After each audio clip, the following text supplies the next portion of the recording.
təşkilat artıq 8 ildir ki, nadir xəstəlik olan xəstəliklə bağlı fəaliyyət göstərir və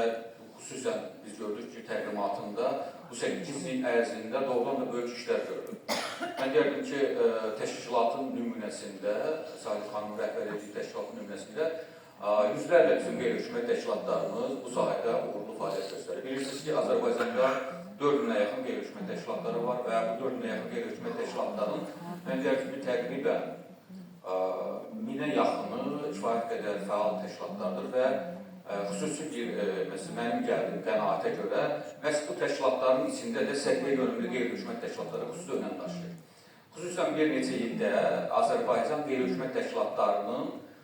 əsas iki istiqamətdə mənim ehtimallarına görə, çünki mən həm də Qeytas Vətəndaş Cəmiyyəti Platformasının rəhbəriyəm və qeytilərin fəaliyyətini müəyyən mənada daha çox izləyirik. Bu fəaliyyət növlərindən biri beynəlxalq sahədə qeytilərin artan nüfuzu və fəaliyyətidir ki, artıq ötən il 110 ölkədən ibarət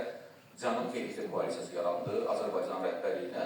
və mənim ehtimalıma görə ikinci sahədə məhz tibbi səhiyyə yönümlü qeyri-hökumət təşkilatlarıdırlar ki, çox uğurlu layihələr həyata